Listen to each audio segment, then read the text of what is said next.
We all know why we're here. So let me ask you a question then. Why the big secret? Truth seekers were really the true leaders. Keep it grooving, the movement like two-seaters.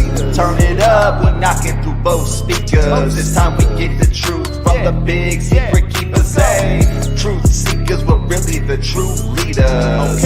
Keep it grooving, the movement like two-seaters. Turn it up, we knocking through both speakers. It's time we get the truth from the big secret keepers. Hey, break it down. Now can you peep it? They're deceiving all the people. Let me ask you, what's the secret? Misinformation and lies, a devious disguise. They want the EMF blast until our brains is fried. Oh, point their beams in the sky. Oh, it's a movie now. This world is all CGI. Their plot is truly foul. But we're here to rise up and bring the real. Time is now, truth seekers. Y'all know how I feel. Truth seekers were really the true leaders. Keep it grooving, the movement like two-seaters. Turn it up, we're knocking through both speakers. It's time we get the truth from the big secret keepers. Hey, truth seekers were really the true leaders. Keep it grooving, the movement like two-seaters. Turn it up, we knocking through both speakers. It's time we get the truth from the big secret keepers. Hey, why the big secret?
What's going on, truth seekers? Today we got a great show.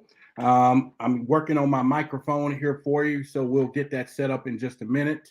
But in the meantime, I want to thank you for being here. You could have been at any other place tonight, but you chose to be here right now. And today's show is going to be a little different today. We're going to get down into what I call who is the origins when it comes down to the human race, when it comes down to whether it's Adam and Eve, or could it have been the extraterrestrials themselves. And like I say, in a moment, I'll be working on the microphone here for you and getting a few things done, and we'll be doing that. But anyway, our special guest tonight is going to be Billy Carson as well.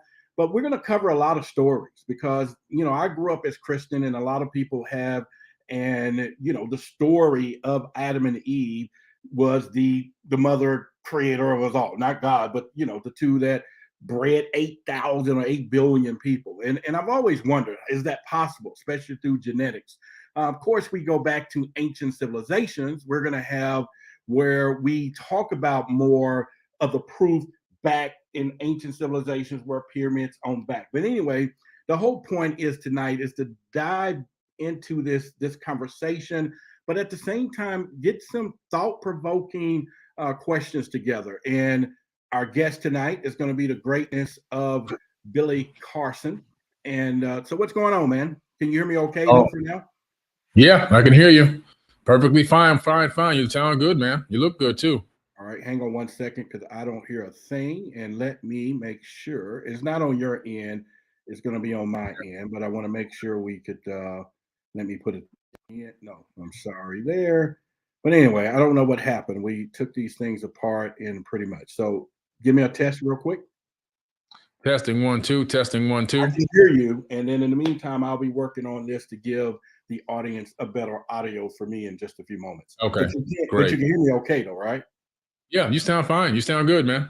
Well, would you know I like to do it with my voice and put in my stuff. So we'll get there in a minute. But Billy, it's going to be a great conversation tonight. I'm going to do some layouts in a few seconds, and have you to come back in to not only, bring in what I call the documentation beats conversation part of our conversation, but I'm going to create some thought-provoking ideas tonight. I'm going to come up with a few things, take us on a little journey, but then actually I want you to bring us home. So I just want the audience to look forward to you being here a little later, and we'll bring you in midway. So is that fair enough?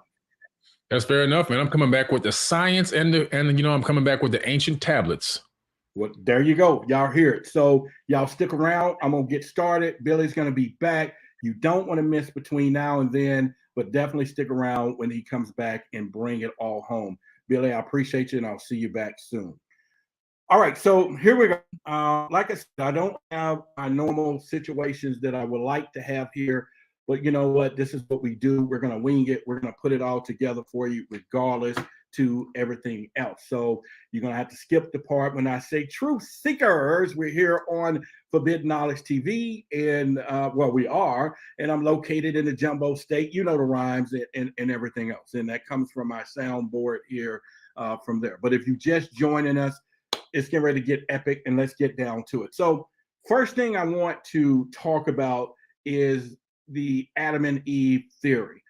As you know, if you have any type of Christian background, or if you know any of the Christian background, we go back into the story of how everything was done on the sixth day creation. God created all the land and the animals and the humans. And the story of Adam and Eve happens to be in Genesis 2 and 3.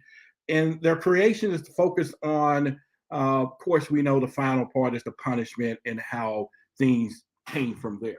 But my question is always is when the Bible says, and like I said, we're going to move back and forth from the Bible, and then we're going to go into a little other parts. And then, like I said later, Billy is going to bring it all home for us. And so we'll pretty much do that. But real quickly, though, when we get down to God created Adam, okay? And I think the most, and Eve, and I think the most part of the story is who is God, right? Who is God, especially in your context, in my content. Now, of course, being part Christian, I'll go back real quickly, that the question that who is God has been asked throughout history. It's been done that since the day of time. And one of the things that we don't know about God, but here's a few things that I'm going to put out here. And like I said, everything I'm saying to you right now, and let me put a quick disclaimer up for all of you that is personally made for you right now. These views is expressing and is of me. These are my views, okay? This has nothing to do with Billy and the forbidden knowledge, but he's going to bring it home. He'll correct anything that I've said, but I'm just going to give you my opinion, my thoughts. I just want to give you that disclaimer, because there's going to be things going to be said that some of you are going to be like, what? And some of you are going to be really going in another direction. So I just want to make sure we put that out there. So anyway, in Genesis, it says that this is the first book, and that God created everything. Okay. Light, water, air, plants, and humans. Now we're still using the word humans with an S. And also, like I said in the title, is it that possible that Adam and Eve could equal to 8 billion people? And don't get me wrong, ladies and gentlemen, this is not something that a lot of us didn't believe, especially those of us at a younger age when the story was told that all of us came from Adam and Eve. And I'm not saying it's not, but I'm going to put enough information out here tonight that I want you in the chat to begin to kind of go the route. But anyway, it says God created everything. Now, when I start thinking about that, I'm like, okay, who's God and how we're going to get there? This is where it all begins to turn, because what I first start realizing is what I'm going to bring up right now is this particular scripture, which is, and God said, let's make man in our image, after the likenesses, and let them have dominion over the fish, the water, and everything else. But what stands out to me the most as we get ready to go down this rabbit hole is the fact that our is a plural language. Our, in our image, our likenesses. So for me, like I said, for me, I have the interpretation that we're talking about more than one person. Now, my mom said we talking about the Holy Ghost, the Spirit, the Trinity, and all of this stuff is one. And so now, I'm like, okay, that's fine. Now that I'm a full grown man, I can look at it in a different interpretations. We already know that there was scripture about the giants and everyone falling in love with the women or the daughters of men and breeding. So that's in the Bible. So the things that we're going to cover real quickly is how are we getting these two stories? We're getting two different stories in one, but yet we have religion itself built on top of some of these stories where they can be extrapolated a little bit out in context on a Sunday morning versus anything else. And so, like I said, we'll bring all of that home in just a few moments. So let's get into another part. There was always said we got the scientists, right? The scientist says that we evolved from apes, okay? And let's look at that, look at the middle picture and where we're going with this. But we're supposed to have some type of human lineage, which is going to take us from one being all the way down to the Homo sapiens there. So again, we evolved from ape. Nothing is saying Adam and Eve with the scientists. The scientist is not saying aliens is what we're going to talk about. So now, once again, we throw in the fray, we have these scenarios. Scientist says evolution. The Bible says God created Adam and Eve and took Eve out the rib. And then, of course, we have what we're going to be going into is ancient civilizations. Were we planted here? Were we brought here? And at some point, was it a gods, or Adam and Eve made 8 billion people? Now, I'm going to give you some evidence later that if Adam and Eve were to have made 8 billion people, we may look a little different. And we're going to talk about that in a little bit as we go down this rabbit hole from there, which I think is pretty interesting. So, and again, Billy Carson will be here later on in the show, so make sure you be ready for that. But he's going to bring it home. So I'm going to put some stuff out here as I'm already doing right now. So let's go into a quick timeline.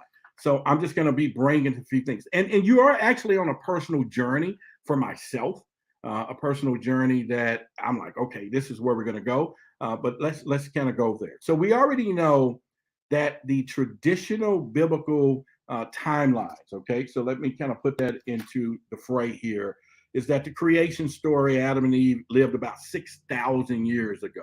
So we'll get Billy to kind of tie in how long is 6,000 versus ancient civilizations and or who's first, or who was first, right? So we'll go there. But some people wonder how the world's population could have grown to over 8 billion from just 2 people in 6,000 years. Now, I had some kind of mathematical thing to say, okay, if they was to double and then 150 years, the type of thousands, could it be possible? But again, there's always this issue of inbreeding. We'll get to that in a little while, but could it be possible? So let's just hang that on your hat a little bit. Now, what I'm also going to do is throw this in the fray. I want you to look at this picture. These are Arcturians, okay? And these are extraterrestrials.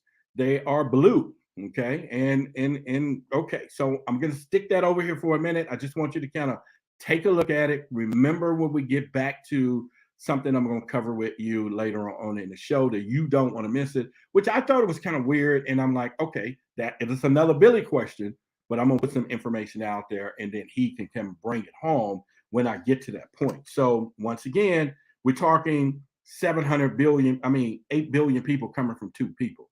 If you are a believer, and let me make sure I put this in here right. If you are a believer that Adam and Eve birthed the civilization that we have, put that in the chat. And it's not again, your opinion could be correct.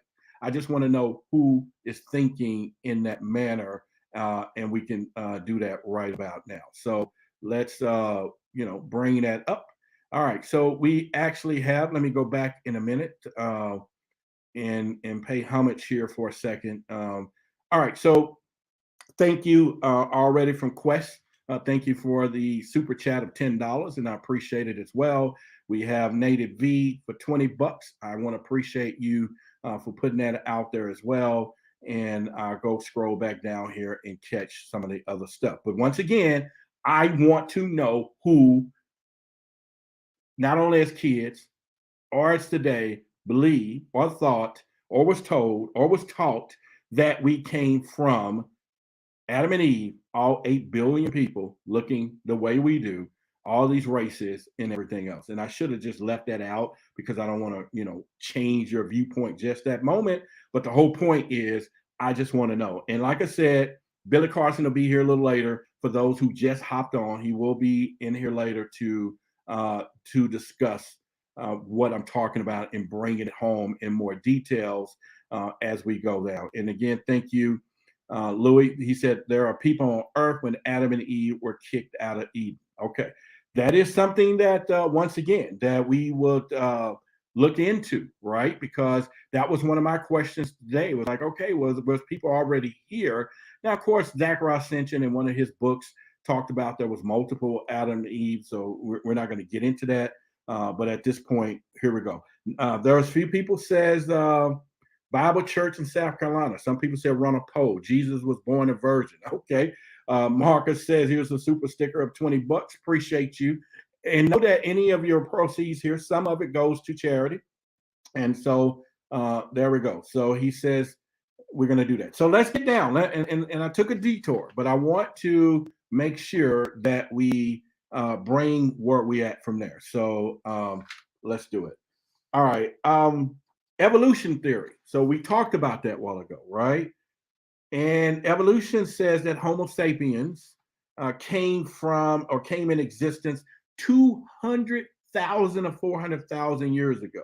All right. Depending on which evolutionists you can consult, but most of them are saying we came here 200,000 years to 400,000 years ago. In addition to that, we have scientists in evolution disagreeing, okay? The fact that Adam and Eve having a wife named Lilith, we'll get into that. But before Eve, according to the Jewish tales, there was another wife. So the possibility is there could be some other lineage there, but we're going to move that to the side and we'll get back to a few other things here momentarily. So that's something that we're going to do. Another part is that if Adam had another wife, and I'm just kind of going in there, what do we think about the existence of that? So let's move that to the side because that's just me talking and anything else. So like I said, we have the scientists, we have the evolution theory from them. Now we got the Bible, and then we got ancient civilization, the proof of that. So let's stick those three together, and then we're going to put that in where we need to go. So, but here's the deal. Like I said, I didn't see much of you. All right, someone says Lilith also had a extension. Okay, I see a couple of posts. So y'all are down with me on that. So once again, give me a 1 if you think Adam and Eve did it. Give me a 2 if you think it's the scientists. Evolution is how we came from apes. And 3, did the aliens do it? Did some extraterrestrial form of life bring us here? So let me see 1, 2, and 3 in the chat, and definitely want to check that out. So please make sure you participate. So we're going to be doing that in a minute. And again, it's a worth thing to think about, right? Because you're like, okay, Roderick, what are we talking about here? But don't forget, I showed you some blue people a while ago. If you just got in, you missed it. Okay, so we got 3s. Somebody talking about 4, something else. Okay, we got a bunch of 3s. We got some 1s, some 2s. All right, so that's good that we have some Christian belief people in here. Okay, we got some scientists. Some people say 2, and then other people saying extraterrestrials. That surprises me a lot that we have the variety of numbers that we have. We actually have 1, 2s, and 3s that people are have their thoughts of how the origin of humans. Okay, we still got a little more 3s than anything right now because I'm sure. But the whole point is we got 1s, we got 2s, and everything else. But I can't wait to later.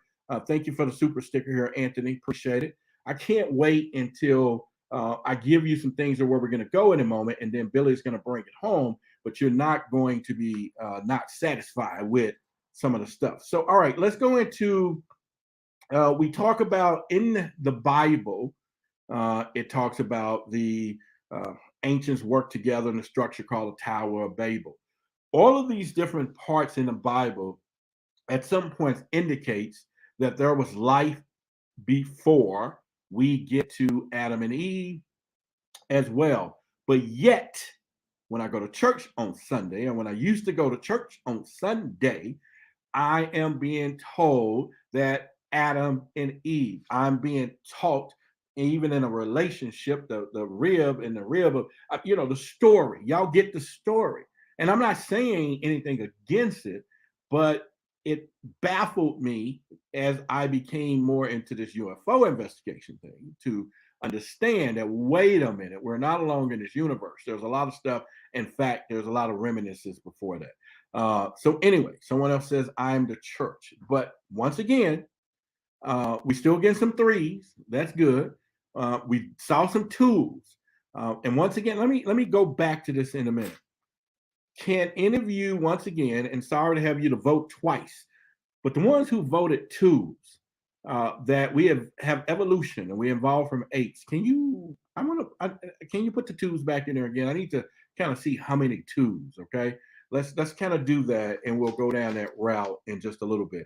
All right, so I hope I got your attention, and now we're going to get a little deeper. I hope that this conversation stirs up a few people of where we're going with this, and definitely if you just jumped on here, of course the title is, did Adam and Eve, or was it the aliens that is the people that are responsible for the human origin? That is my question.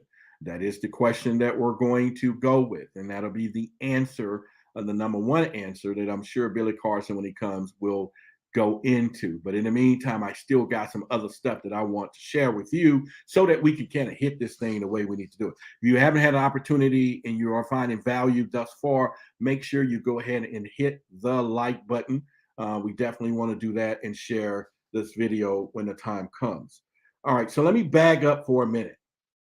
And I want to go back to a couple of things here where in fact, let me move on into a little piece here.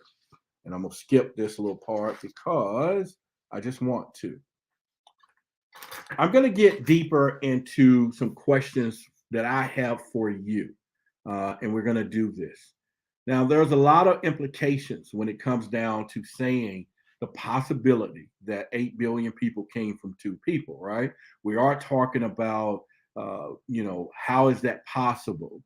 What kind of genetic effects would that have, especially on a civilization or a generation when it comes down to saying we are being, inbred is the word. I would use that word, inbred. Is it fair enough? And so at this point, that takes me to the bigger question that I'm going to talk to you about.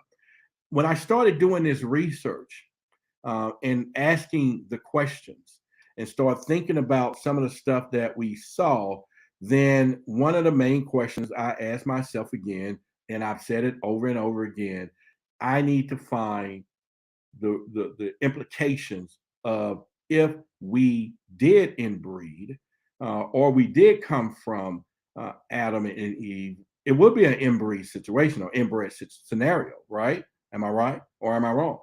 I mean, because after that, they would have to have children, and the children would have to start going left and right. If I'm wrong, y'all make sure y'all correct me, because again, this is the story. Now, once again, if you got an answer for it, you can go ahead and do it. But my thing is, all right, we got the challenge. And so let's go down the pipeline. I got a few things I want to show you, and we can now do what we're about to do.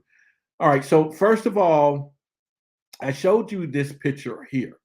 And this is going to stand out in a minute for you to why I'm using this blue aliens here, okay? And I'll bring them into context for you in a little bit. But the main part is I want that to stick with you, so when I do get back to it, you understand where I'm going to go with this. When we're talking about the complications of this Adam and Eve, and then, of course, at this point, inbreeding, that's when I started looking up information about families. One in particular was the DuPont family. I don't know if you ever heard of them. Now, this is the DuPont family, and they had the belief to inbreed their family only because they wanted to protect the wealth. They felt, or whatever their philosophy was, is that if we inbred our family and make sure that we have purebred or pure breed, that these are the people who are honestly for the inheritance of the money, of the empire that they was building. And now they look like an ordinary family to me from these older pictures here. I don't know about the descendants today, but at this point, they look like ordinary people to me. And so I like, okay, that's fine, Roderick. Maybe this thing is okay when it comes down to this, especially when it comes down to inbred, right? So then I started to look into more deeper situations, right?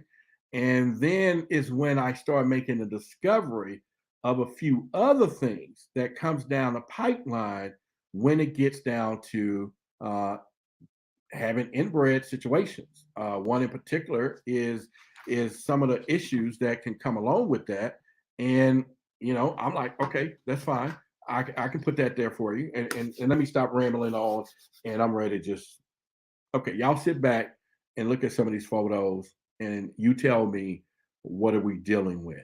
So at this point, we go down a pipeline and I start finding out that there's a lot of issues when it comes down to being inbred. One in particular will be stuff like this that'll pop up, which is hemophilia. This is a result of inbreeding. Okay, so I'm just going to show you a few photos. You have what they call a King Tut situation that comes from inbreeding. Now, the reason I'm bringing this up, ladies and gentlemen, is the fact that we're talking about two people are responsible for 8 billion. All right. And I'm saying what I'm showing you some issues that comes from inbreeding on a third, fourth, maybe generation.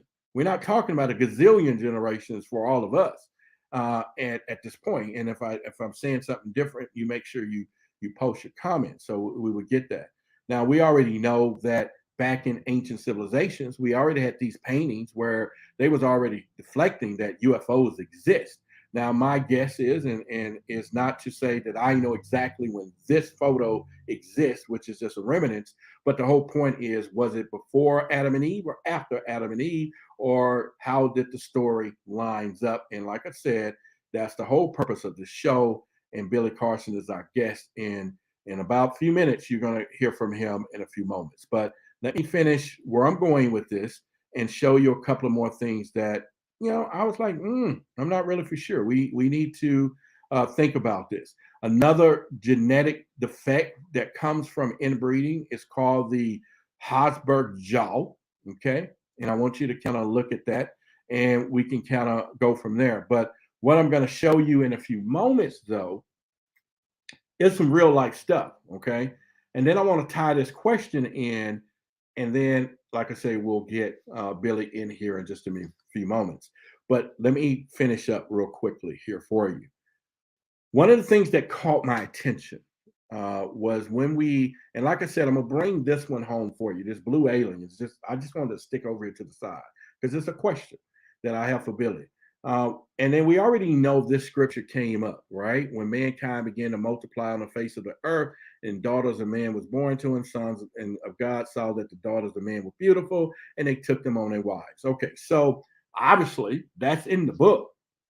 That is a scripture in the book, and it's a little different context to be taken from Adam and Eve and versus that someone else, unless, okay, I'm gonna go with this for a minute. I'm just throwing it out there. It's just me. Unless Adam and Eve had a bunch of people, made a bunch of babies, bunch of generations, and then the UFO showed up and said what Adam and Eve did was good, and we're gonna breed those, with the babies and daughters of descendants of Adam and Eve. Okay, it's just a question. I'm not saying it to be fact. Nope, I'm asking the question. It's just a question. Okay. Don't go in there typing all of this, blah, blah, blah. And yeah, I gave you the disclaimer if you got here a while ago. And if you hear, but that's my question. Why don't you answer that in the chat, though? Could it be possible, just a question, that Adam and Eve was the one responsible for the beautiful women that the scripture said they came down and said, we're going to breed with the daughters of men. Okay, let's go back though. Let's go back. Ladies and gentlemen, there was a lot of more information here that we're going to talk about right now. One of the main other parts of inbreeding, and one that I left out, was called ostrich feet. All right. This is a tribe. So let me kind of show you the picture. Look at this. These people feet are from what they call having inbred families. All right. And once again, this is the consequences that I'm trying to point out, and we'll get back in it. But look at this. The feet actually look like ostrich. Now, my question is always to throw this out, and I'll get with Billy on this, though. Because we have so much genetics and DNA in us, could that inbreeding and all the animal DNA, we all supposed to be part of all of this thing, just actually brought out that part? You know, the mistake of it, I don't know. It's just kind of weird, but this is what we have. But the main commodity that I want to talk about is this family right here, the Whitakers. Okay, the Whitakers are touted today as the most inbred family in the United States or the world today, and this is a real life family. And they have so many different diseases, or not diseases, but handicaps and different things that they said. You wonder if it has anything to do with inbreeding. Once again, I'm just posing this because it's my challenge to me that if Adam and Eve is responsible, at what point in this generations of the third, fourth generations, or fifth, should we then start having all these issues to a point to where, well, okay, we know we've been genetically modified supposedly 64 different times. I don't know. So maybe somebody came in and said we need to correct this stuff if that's the case. However, like I said, we will bring it up. But what I want to do right now is pose this question before I get Billy in here. And it's about these blue people right here, okay? Blue Arcturians. There's a family called the Blue Fagots that this is a true picture, that they were inbred, that they started to turn blue. Y'all hear me? They turned blue. Now, my question is, and the reason why I put the picture of the Arcturian, and maybe Billy can answer that, is it possible that this is, I'm not saying that it is, but could the inbred process spark the genetics of an Arcturian race if the aliens brought us here? And all of a sudden, they could be part Arcturian because they're turning blue. And it's got to be some DNA in this. Now, some people say it's a blood disorder. They did try to come back and say it's a blood disorder at this point. Yeah, why not, right? We have to explain it at some point on our level. But my question is, if we think about hybridization, how the extraterrestrials try to create hybrids, that they probably bred that color out, but then because there's so much inbreeding, just like anything else, it sparks back up. And is it a possibility that we got some blue people? Okay. All right. So that was my question. All right. So before I get Billy in here, we're going to talk about the Conscious Award. And hopefully each and every one of you is going to be there, because this is going to be an epic event that Billy and Elizabeth and Forbidden Knowledge is putting on to give people their flowers of what we have here. And to better explain it, I will play the video for you. But the thing about it is, you got to go. You have to go. You got to be there. It's going to be one of the greatest events I think ever happened in our particular, not just ufology, but the conscious community. And so let me just kind of play this for you right now. Hey everybody, it's Billy Carson, also known as Forbidden Knowledge. I want to talk to you about a very special event coming up July 30th, 2023, the Forbidden Conscious Awards, the first annual event of its type. We're going to honor people who have been contributing to the conscious community for decades. People that you know and love that have helped you get to higher levels of thought and consciousness and awareness. And guess what? It's time to give them their flowers while they're still alive. It's going to be a live in-person event, but seats are going to sell out very fast. You want to make sure you're there in person for this amazing level event. It's going to be above the Oscars, above the Grammys. And guess what? You can help vote for the winners. Voting is available on forbiddenknowledge.com. And the categories are going to be social media influencer, podcast/radio host, TV host, actor, director, producer, entrepreneurs, health and wellness, philanthropists, authors, field researchers, archaeologists, space anomaly hunters, and of course, a Lifetime Achievement Award. And you want to be there in person because I'm going to be speaking. That's right, I'll be your keynote speaker that night at the Forbidden Conscious Awards. If you want to come to a mini conference, this is the place to be because I'm going to give you the knowledge that night as well as performances. We have celebrity guests performing. We'll have a halftime show where we're actually going to perform music for you. And don't forget about the pre-event mixer, where if you buy a box seat, you'll be in the VIP section, and you also have private access to a VIP mixer with celebrity guests. Shake hands, break bread, network, and then walk the red carpet with us and take amazing photos. It's going to be a night to remember. You don't want to forget this. And you help vote by going to forbiddenknowledge.com, go to the Conscious Awards link. You can text in a vote for who you want for any category, as well as if you're out of the country, you can use the web form ballot to still vote for anyone you think is worthy of being honored that night. Make sure you hurry up and get your tickets because they're selling out very fast. I want to see you there. Forbidden Conscious Awards 2023.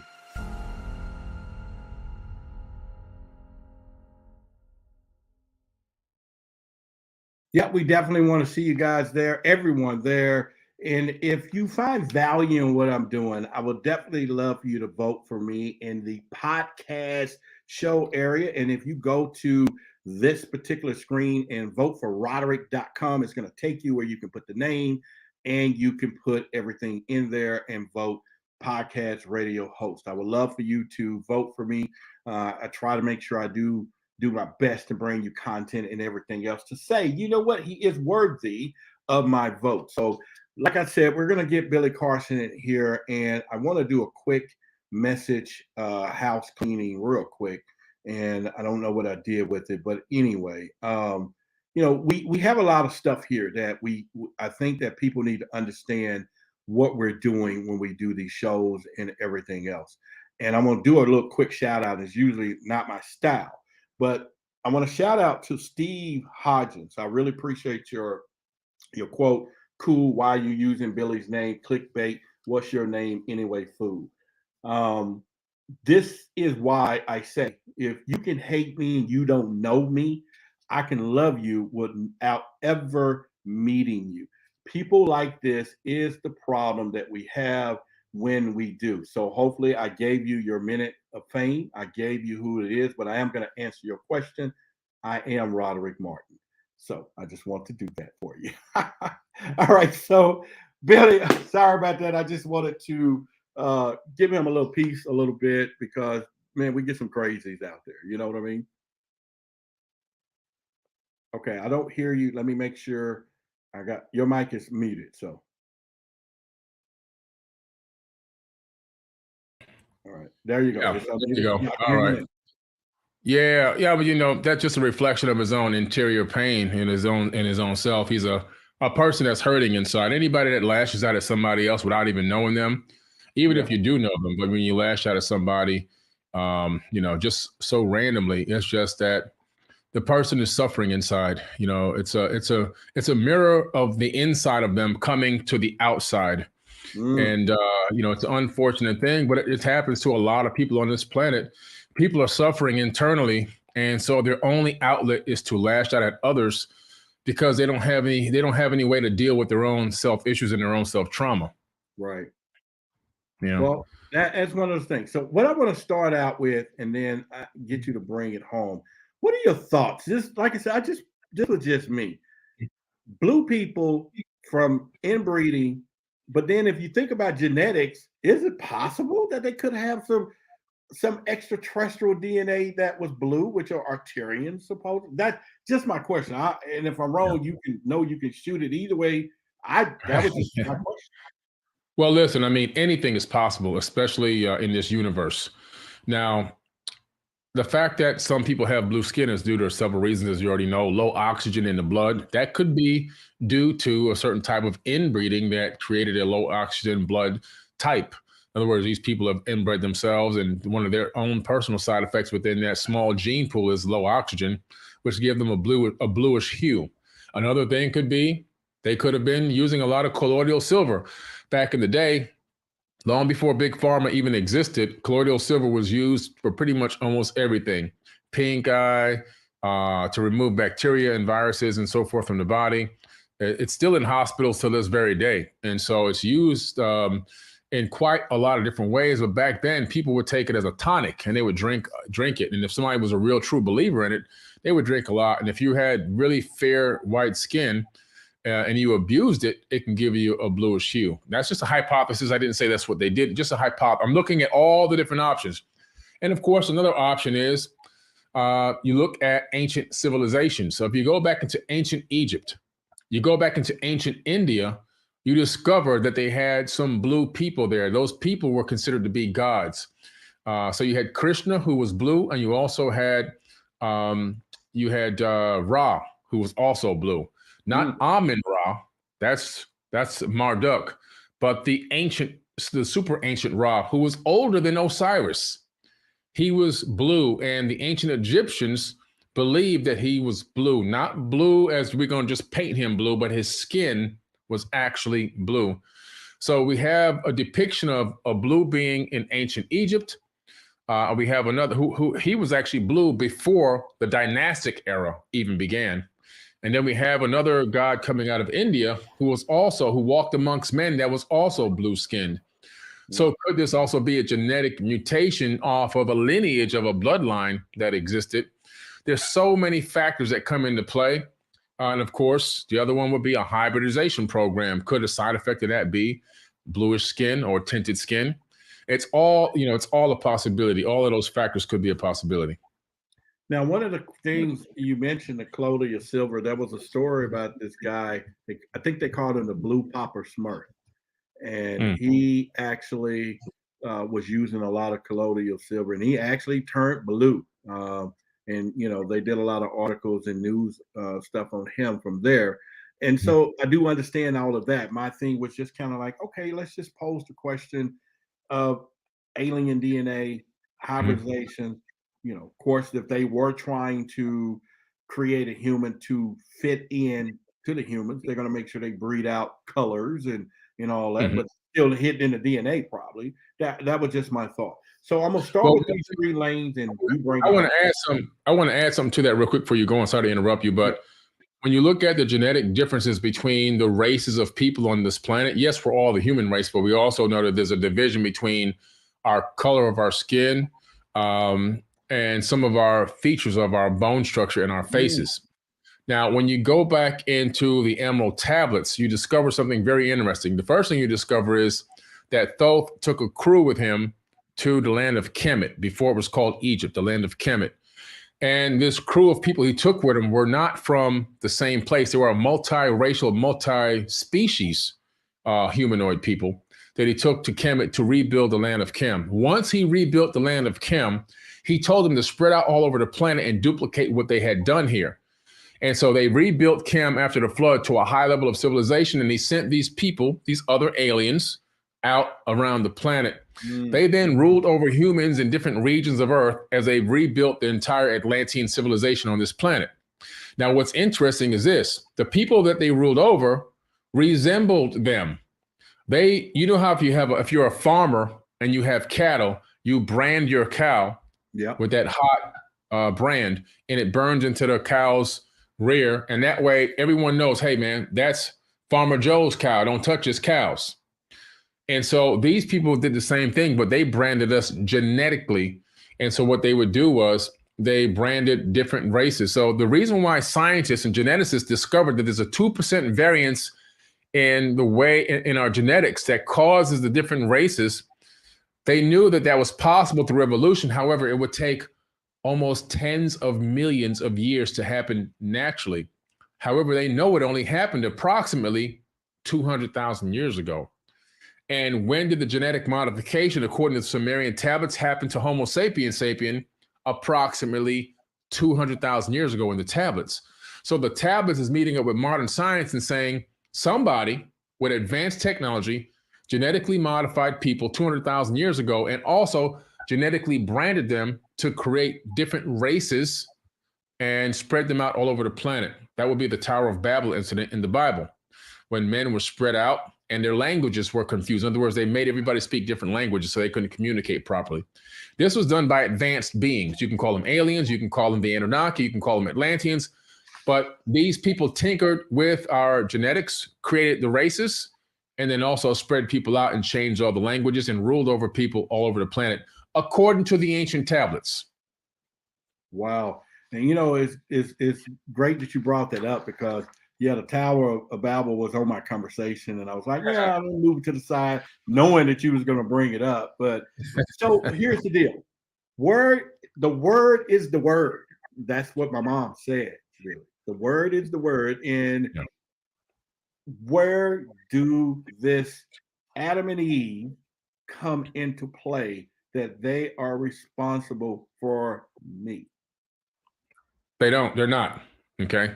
What they are responsible for is showing that the experiment could work for mating, but they're not even close to the first people that were on this planet, and not even close to the total genetic pool that created 8 billion people.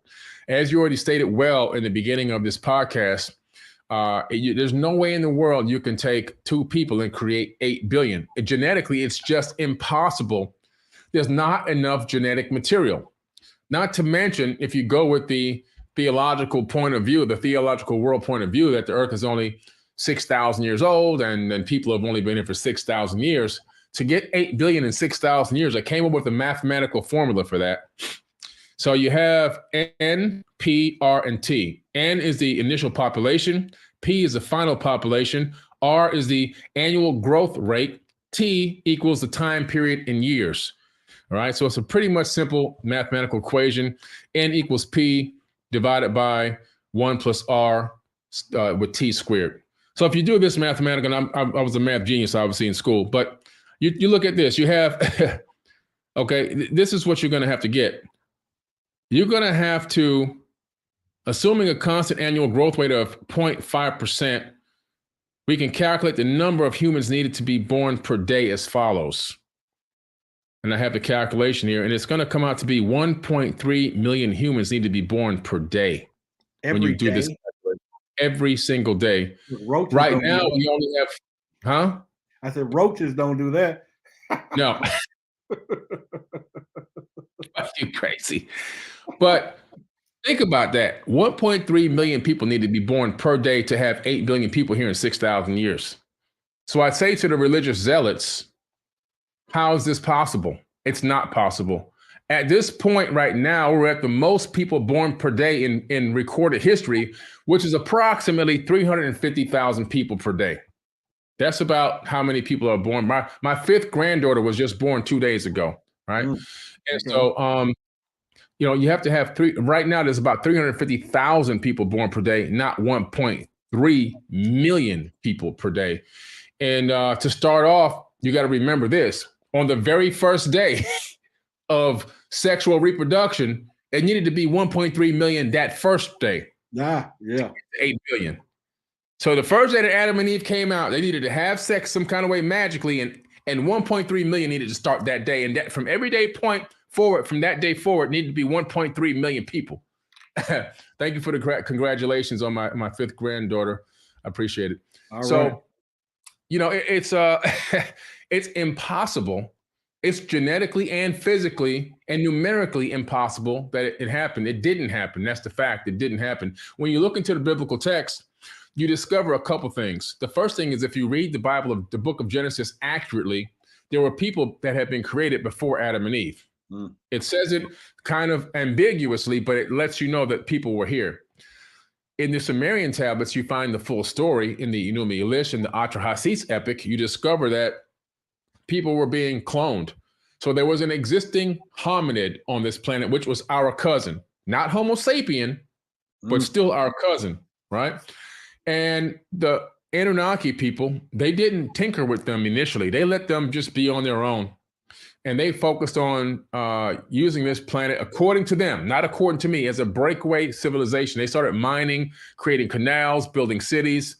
They had all these grandeur plans. This is all in the Sumerian tablets, which are in museums. And so at some point, they were getting ready to go to war. This is when the Ijiji, according to the Enuma Elish, which were the working class Anunnaki, They got tired of doing all the labor and they felt like they were being enslaved. They decided to have a coup and go to war against Enki, Enlil, and Anu, the three kings of Earth. In order to stop this war, Ea Enki, who the Earth is named after, Ki means Earth, and Ea were the first two digits of his name, and that's how we got the name Earth for the planet. That came from the Sumerians. He decided, he was a master geneticist. He decided, he came up with a concept or an idea. Let's take the existing hominid, he says, on this planet and add our essence to it and make it do the labor, bear the load. Adding the essences, he's talking about genetically tinkering, adding some of our DNA to create something that they can control better, maybe more docile, not as aggressive, whatever. And that's how we began to become Homo sapien. We didn't become Homo sapien quite yet, but what they did was they found a way to tinker with our DNA and start creating clones of us. Now, these clones couldn't mate. They were really angry and frustrated that they couldn't get us to mate and have babies. If you take a lion and a tiger, you can create a ligon. But that ligon now is barren. It cannot create more babies. The same thing was happening to us. And so Isis, she says, you know what? I got an idea.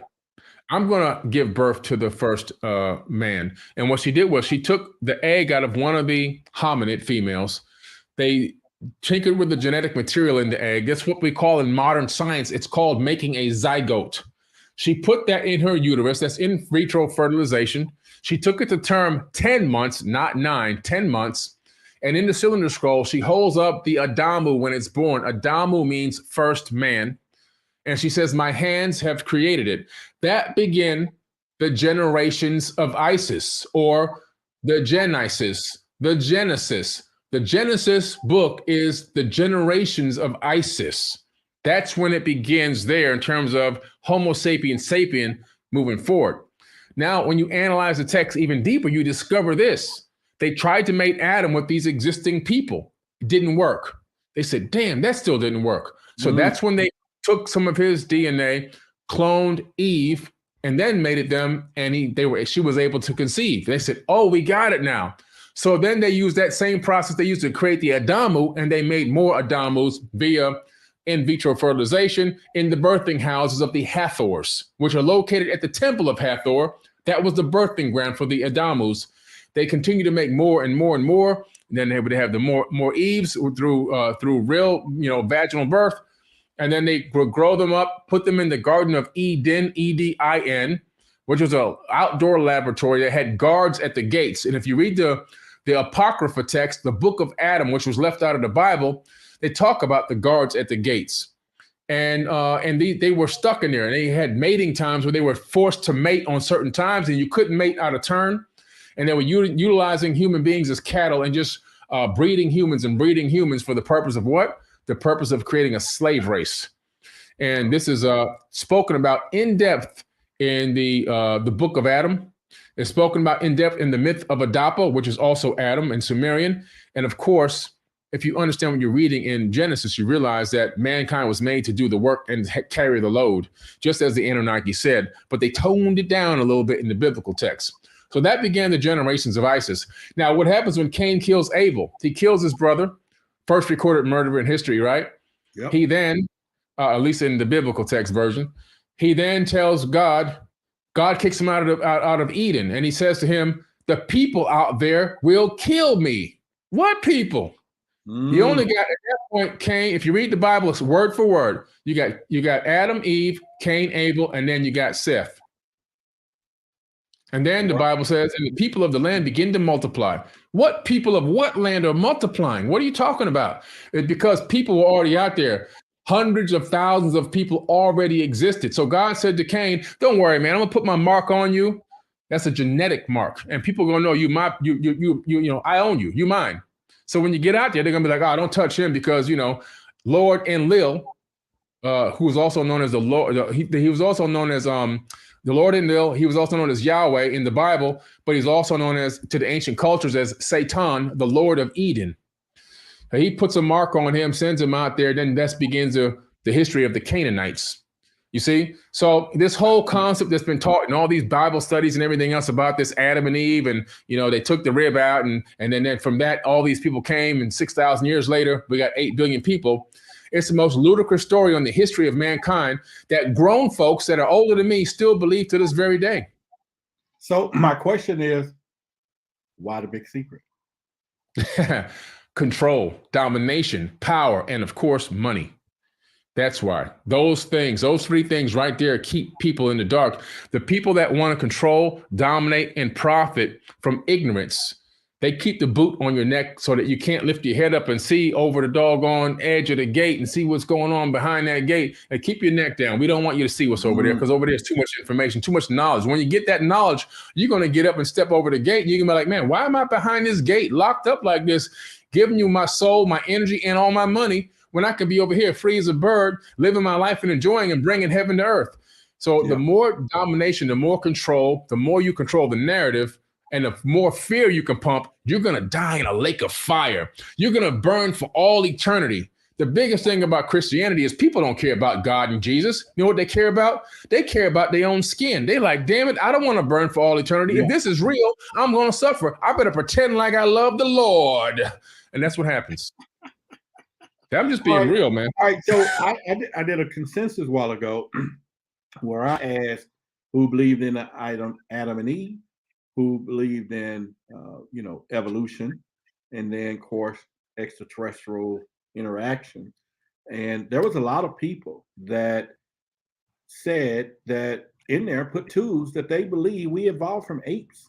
Now, of course, could that collide with, just as you explained, there was some type of other being that they said, okay, because I remember in the book that it was his sister says, what you seek is already here, which meant, okay, we'll get these humans so they can procreate. So why is it today, Billy, that we still have scientists sitting here today, bona fide scientists, highly paid, saying we came from an ape?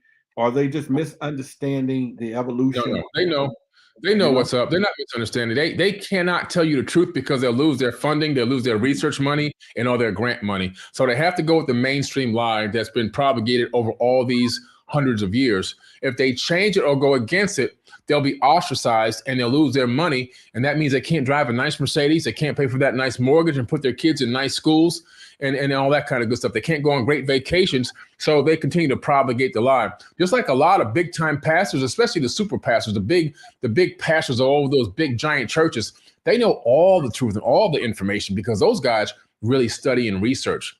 And they've done that so they can control the masses. They understand what to say and what not to say, how to keep them away from this and let them read that. And so they've mastered the art of psychology. And through that method, they're able to continue to manipulate. And the reason why they do it instead of giving them the truth is because, here's why the big secret.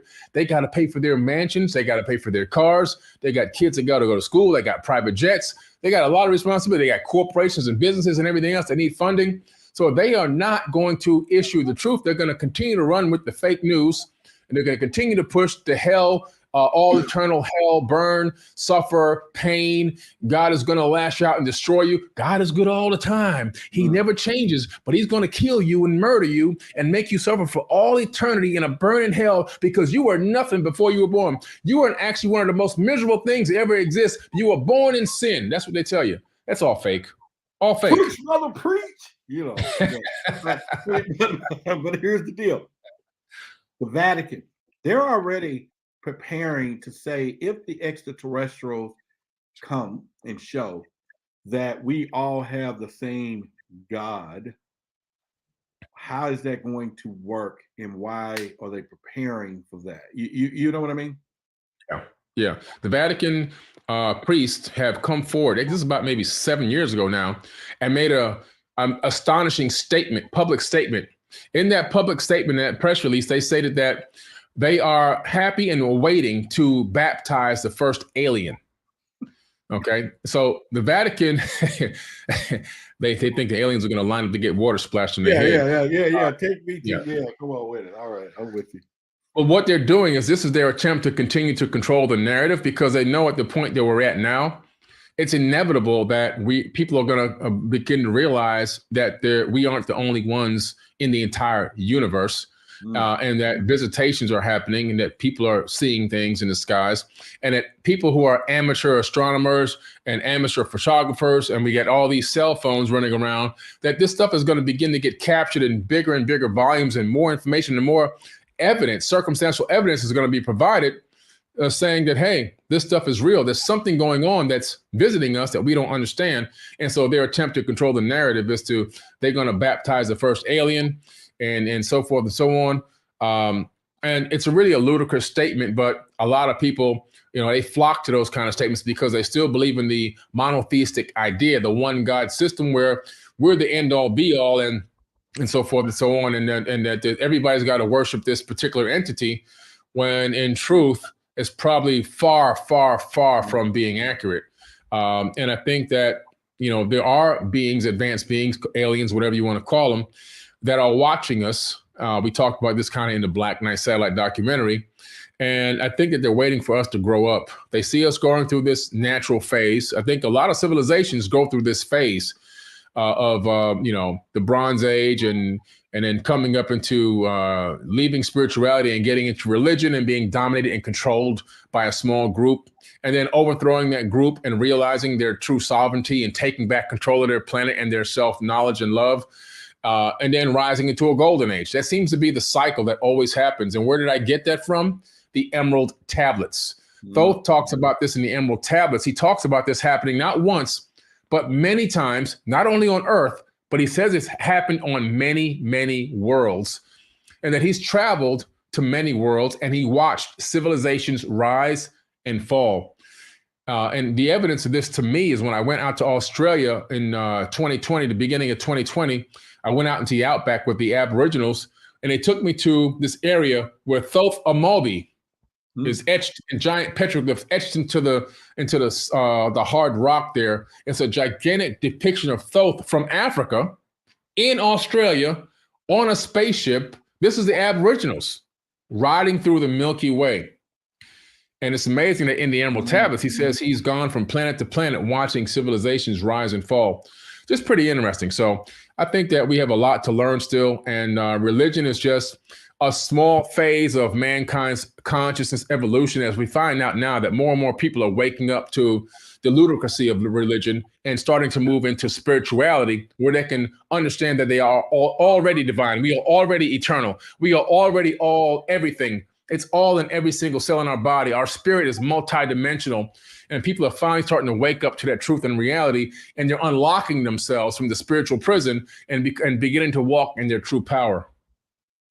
It baffles me, and maybe you could just kind of shed a little light that I've seen plenty of videos out there of some of these mega pastors going back to the Holy Land, right? Or going back to the beginning of where we see, but they don't come back and say what we actually found, right? They don't come back and say, oh, by the way, now I'm just going to put his name out there, but Creflo, came back now saying that tithing is wrong, but all right, he's getting close. But the whole point is, if the truth is there, is sitting there, and the book is the book, and the word is supposed to be the word, how big of an effect is it going to be, not only on the mindset of the people, you can kind of gauge this, but why would they let the truth out? I mean, they already protected with life and death already. Why would they now let this out? It's not going to take the truth being let out by the people who are controlling religion. You see, religion creates trillions of dollars in revenue every year, just in America alone. The churches in America generate more than the Silicon Valley corporations combined in 1 year. So that type of mega empire is not going to come down because the people at the top decided to be nice and release the people from their grip. What's really going to happen is people like you and me and many others that are spreading the information that gives people a chance to become their own researchers and dig deeper into what their belief system is all about and start to ask themselves questions and then begin to look for the answers to those questions. eventually what's going to happen is those people are going to begin to fall away from your religious systems and move in towards spirituality. And as more and more people do that, the religious systems are going to slightly lose their grip little by little by little, and eventually it will collapse. No empire can persist forever. When you look at history, and I'm a historian, there's no empire that ever started and that's still running till this very day. Not one, right? And so because of that, we know that there's a cycle here.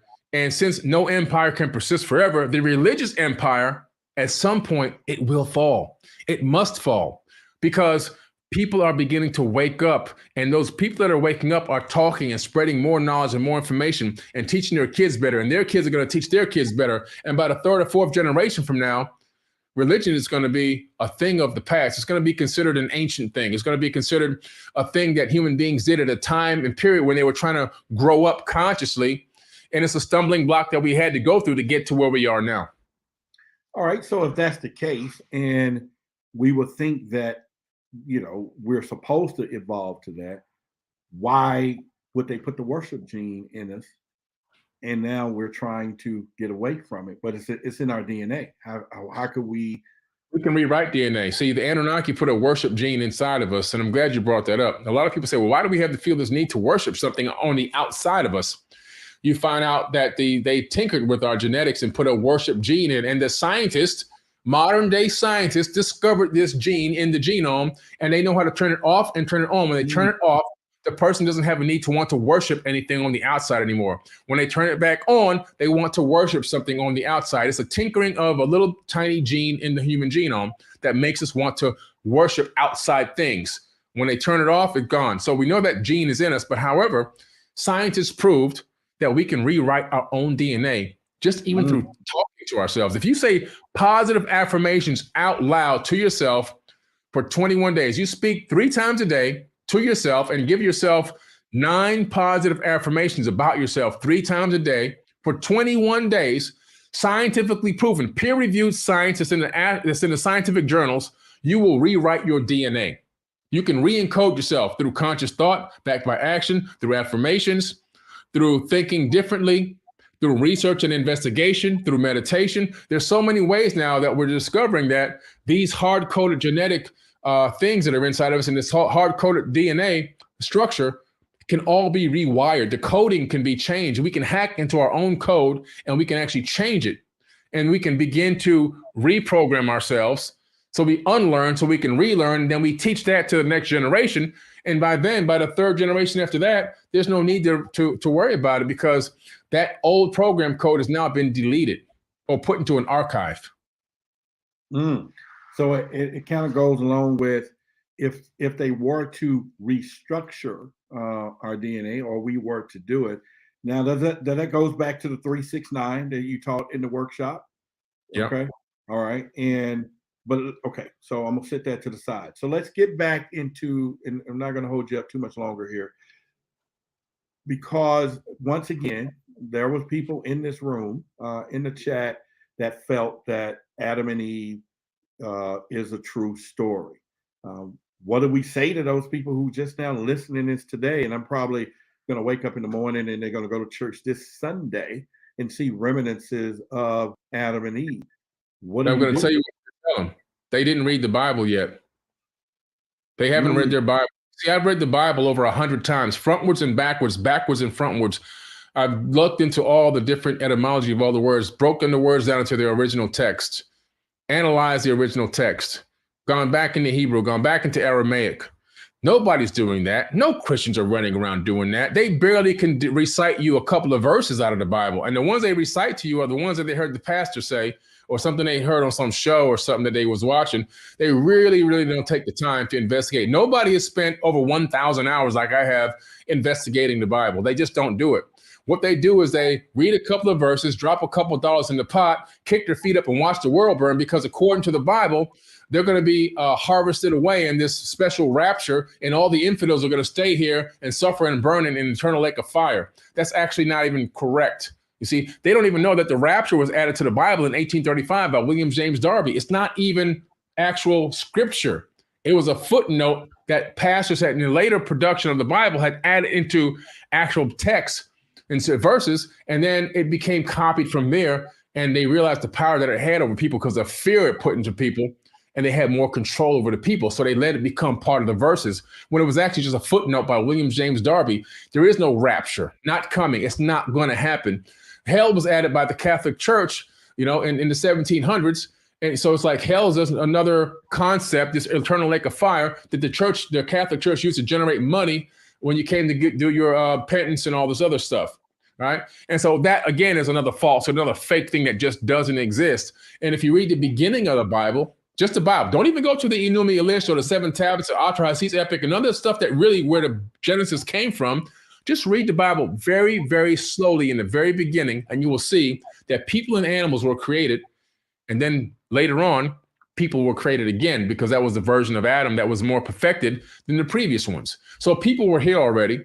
The reason why people aren't analyzing and seeing it is because they've been programmed, and people are extremely, extremely lazy.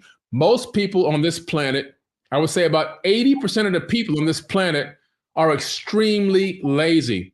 They want the quick, easy answer. They want instantaneous success. They want everything done for them. They don't want to put any effort, any type of extra energy into anything, even if it's for their own salvation. A Christian guy came up to me and he was trying to convert me into Christianity. And I said, sir, he asked me if I took to Jesus as my Lord and Savior. I said, I don't take Jesus as my Lord and Savior. He said, why wouldn't you do that? I said, because I'm God. The guy got shocked and rocked back, right? I said, let me ask you a question.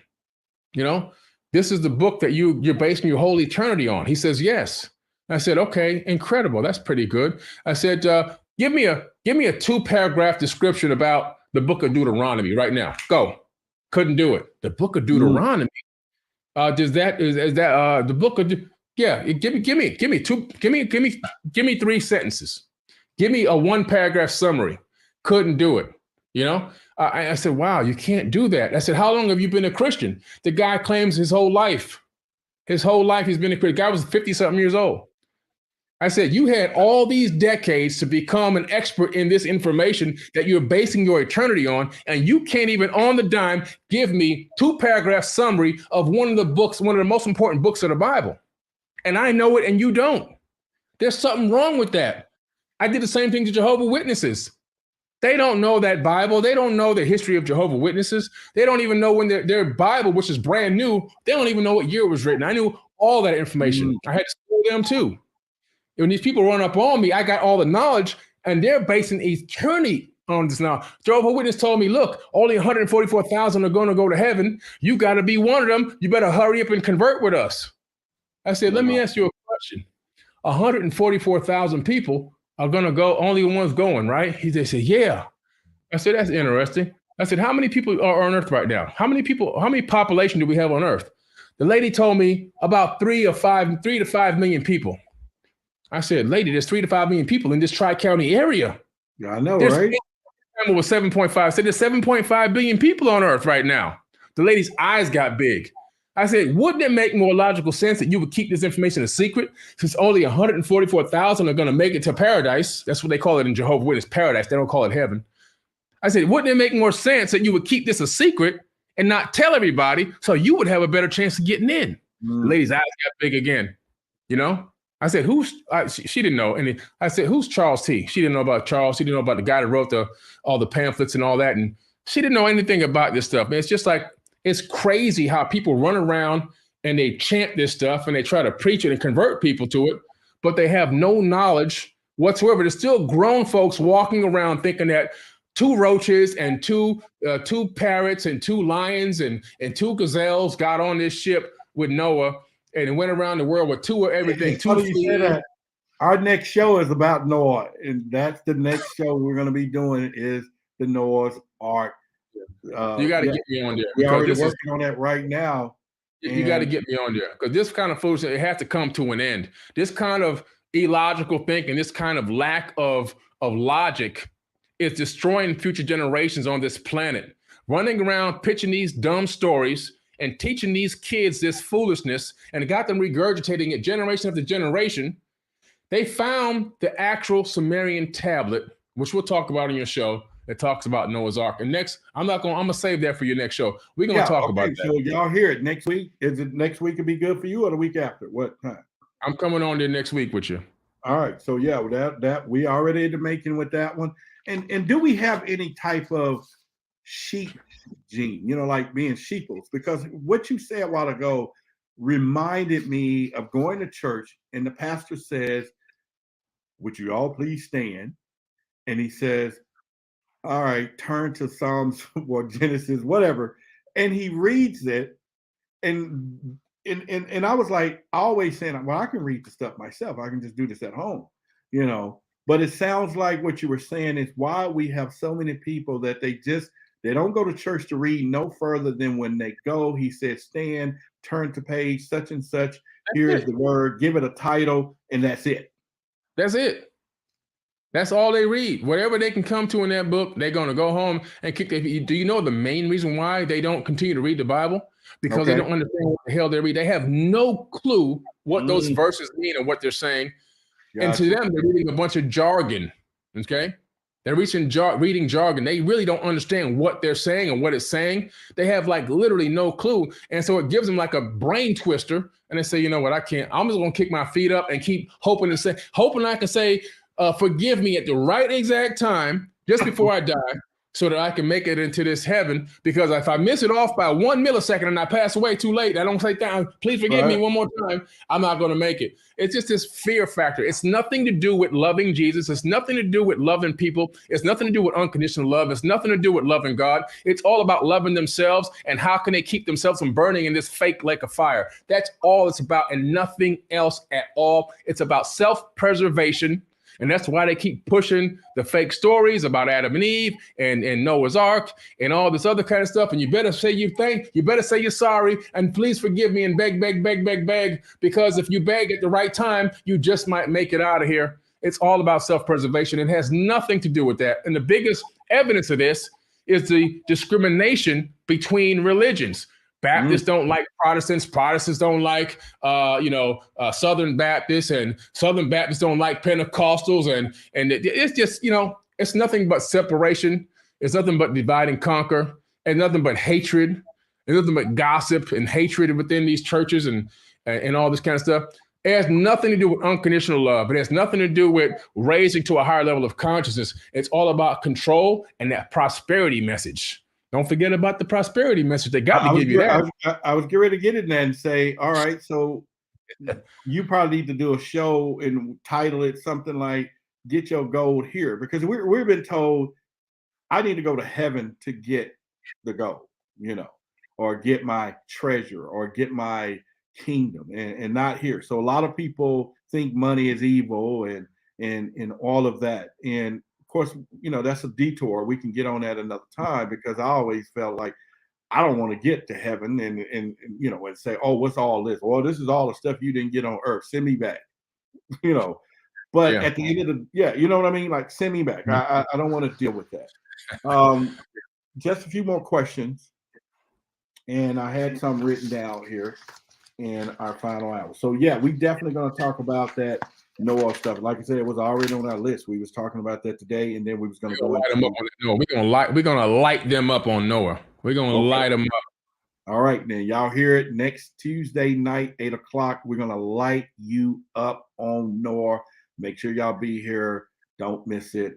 Pretty much. So, just a couple of more quick questions, and we'll get out of here, because I need our team to start working on finishing up the Noah stuff anyway. If we are seeing that there is a disconnect between religious and being spiritual, because I've said it before, I believe that our younger folks today are emotionally and religiously bankrupt, right?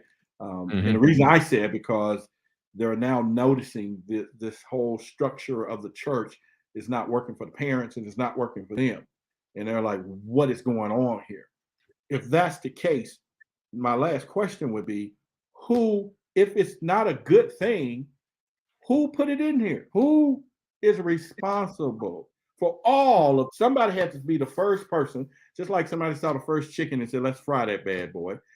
Somebody said, "Let's start something called religion, right? I always ask that question: who was the first person to make the hamburger? Who was it? But who was the first person, or where did the first doctrine come? And then somebody else said, "No, I'm gonna do my own stuff." And now all of a sudden, we got 25 different things. When you look past the Sumerian last pyramid war, when a lot of these quote unquote gods, I mean gods with a lowercase g, these people weren't gods, they masqueraded as gods. These were some people that had some advanced knowledge. But at the end of the day, they put on their pants one leg at a time, just like you and I. When that ended, that last pyramid war ended, and the evidence of that war is in Mohenjo-Daro in the Indus Valley. It's in Giza in Africa. It's all over the place in that region where buildings and sand have been turned to glass. That means 3,000 degree temperatures, which means weapon fire. At the end of that war, that's when things began to change, where some of these people left. It says in the Sumerian tablets that the evil wind swept over the land and killed the black people because they were left. Some of the people were left behind. They were the black people who were the people that these fake gods were ruling over, and they were having their skin. This is what the Sumerian tablets say. Their skin was boiling. Their fingernails were falling out. Their eyes were bleeding. Their nose and ears were bleeding. This is all radiation sickness from the weather. Whatever type of weapon or whatever they unleashed is from radiation sickness. It's a sign. The symptoms are the same, I should say. I don't know what it was, but the symptoms are the same as radiation sickness. And so they leave. Over time, the rituals and the so forth are still carried on, and it becomes part of the beginnings of the religion of the Ethiopians, of the Jewish religion, right? Down in Ethiopia. These are the black Jews that are down there in Ethiopia. They've been there longer than anybody. They were the original Jews. And they began to, continue the traditions of old, and they've added a little bit of a remix to it as well. But they were the ones that began to teach. They continued to teach a Hebrew because they had their Hebrew language, but they continued to then teach and create schools. They had temple, but they still go to temple to this very day down there, right? There's still a huge population in Ethiopia of the black Jews, and then they began to take that same religious aspect and insert it into everything they did, into school, into businesses, into everything that they did. They inserted it in there. When the Europeans came and started to learn the faith from the Ethiopians and inherited the faith and took it back to Europe, that's when it began to be the same duplication. Put it into temple, put it into schools, put it into business, put it everywhere, and that began to spread all over the planet. And from there, as time went on, and some people who were into that old religion converted into Christianity, and also the people that were already into Coptic Christianity, long before Jesus even existed, was Coptic Christianity.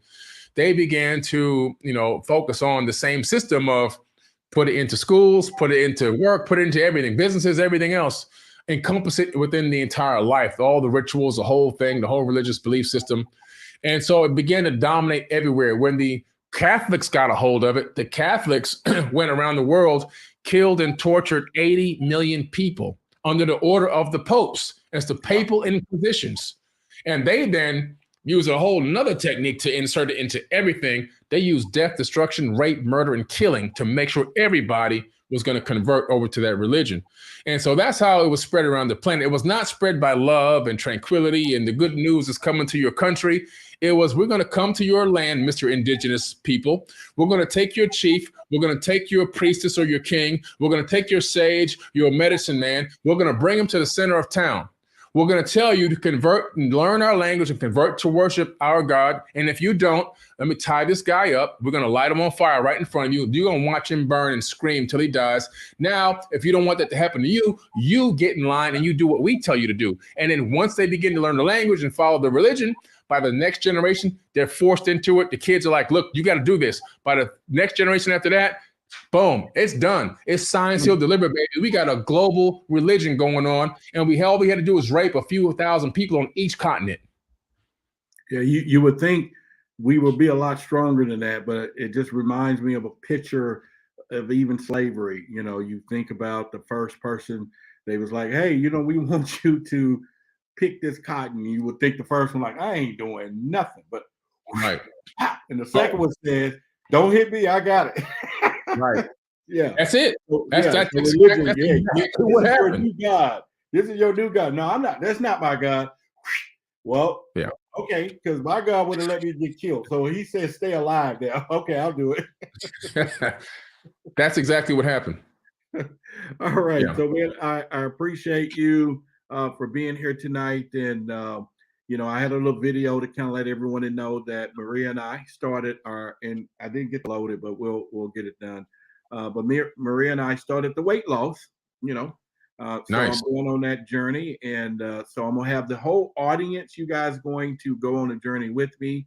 And you can actually, get into Unite the 99 app. We're going to have a little section there where you can be part of the journey and get some plans as we go down everything. So we'll start putting that out there today. I weighed in. I'll show that video next week along with this next week video. And then every week when we start this show, I'm going to give y'all a weight update right there. I'm going to give you a live up. Well, I'll just play it and right before the show, I'll weigh in so that you can go on a journey with me and you guys can kind of see what's going on and they can go with us. And Billy, I just want to thank you for the not only opportunity, but as most people will understand when they pick up the phone tomorrow and call somebody for directions, or they call somebody and say, hey, how you cook a lamb, I'm going to say, Billy, what about Noah? I could call and ask, what about Noah? Who is Inky? It's a whole different phone call. And I really appreciate you allowing me to have access to the mind that you have in our relationship and friendship and mentorship that you're doing with me as well. So no problem.